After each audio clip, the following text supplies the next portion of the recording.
Alright, we're here on the stack, doing a deck tech for Meren of Clan Toth, here with Mike. So Mike, guide us through on what your deck is about. Oh right, so Meren, Golgari, a powerful combination in EDH.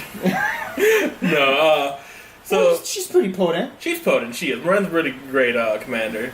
Mainly because she can profit a lot from, eating your own creatures and having some ability that goes off of that, and then using her ability to get them back out of the graveyard. I think her strongest power is the fact that since her experience counters are attached to the player, as opposed to just herself, her death really is inconsequential. Yeah. I don't know how many times I've had the opening hand drop a Spore Frog, and I just eat it for the sake of eating it, and I just bring it right back just to get that one counter and keep it going every turn. So other cards like that, like Merciless Executioner, is a real pain, or Flashback Marauder, the same card, you just drop it, sack itself, make your opponent sack their creatures, end a turn, bring it back out, sack, keep going. then creature keep going. So all these creature-themed decks, or ones that rely on their commanders heavily, like a Yidris or whatnot, now they have a problem to deal with. Yeah, because I see that you have over here, you have Merciless Execution and the other zombie guy that does a similar effect. Mm-hmm. And I've seen times where you just keep looping that effect over and over again. We just have like our very important guys, we just have to keep, chucking back to the grave. So that loop effect is it's a very nice soft lock, against like creatures that are players that are dependent on their commanders. Exactly.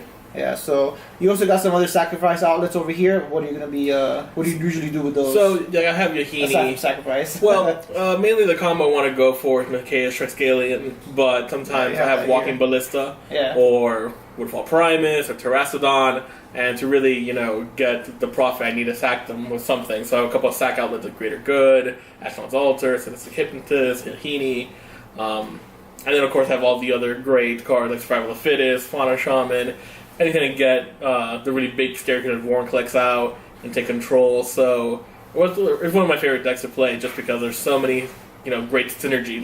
I've seen a lot of decks have a lot of different reanimator themes and whatnot.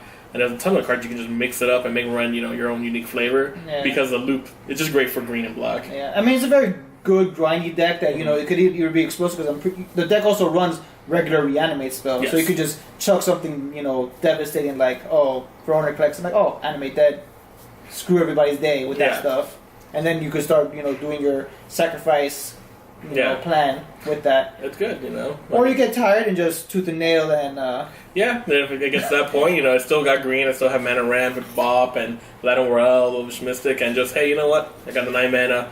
Tooth and nail, I'm just going to get Triskelion in my case and win the game. Yeah. And sometimes you don't even mind your mana dorks dying when you have Meren out because that's a bunch of free counters for you. Yeah, exactly. They die, I get the counters, and since they're all pretty cheap, they're all 1 mana, they're on their first death, I can just bring them back out into the battlefield at the end of the turn, which is great. Sometimes, I've had those moments where I've used Merciless Executioner, but I don't have the 3 counters, so I have to bring it back to my hand and cast it again. Yeah. A little slower that way, but sometimes you gotta do what you gotta do with her. I just like the fact that I have the options. Yeah, of course. Mm-hmm. So, what kind of decks give you problems? Graveyard hate. Graveyard hate. Relic Progenitus. Oh man, That's like the bane of every Golgari deck, pretty much. Just graveyard hate. Scavenging Ooze. Those cards. Anything that they can target.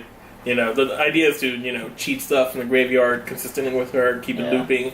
But anything that they can single target or destroy, that becomes number 1, target on my end to destroy to win.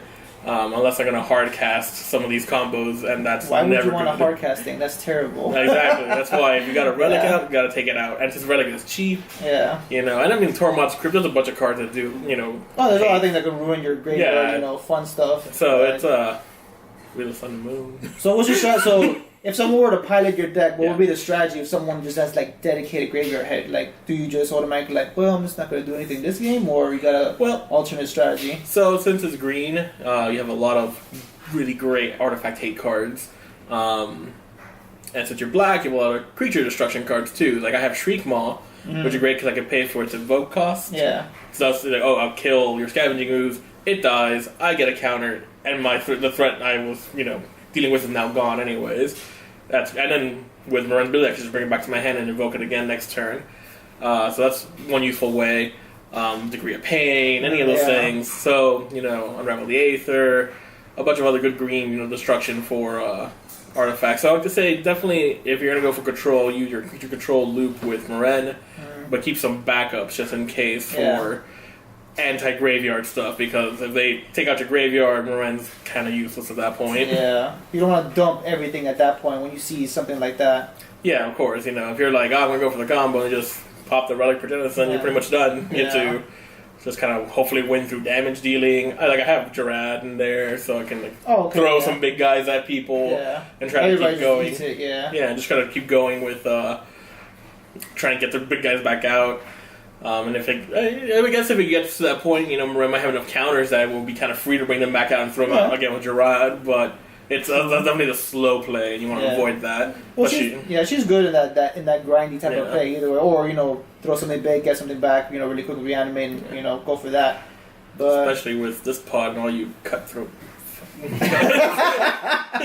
All right, thanks a lot, Mike. So thank you. Like, comment, and subscribe on our Deck Tech, and see you guys later.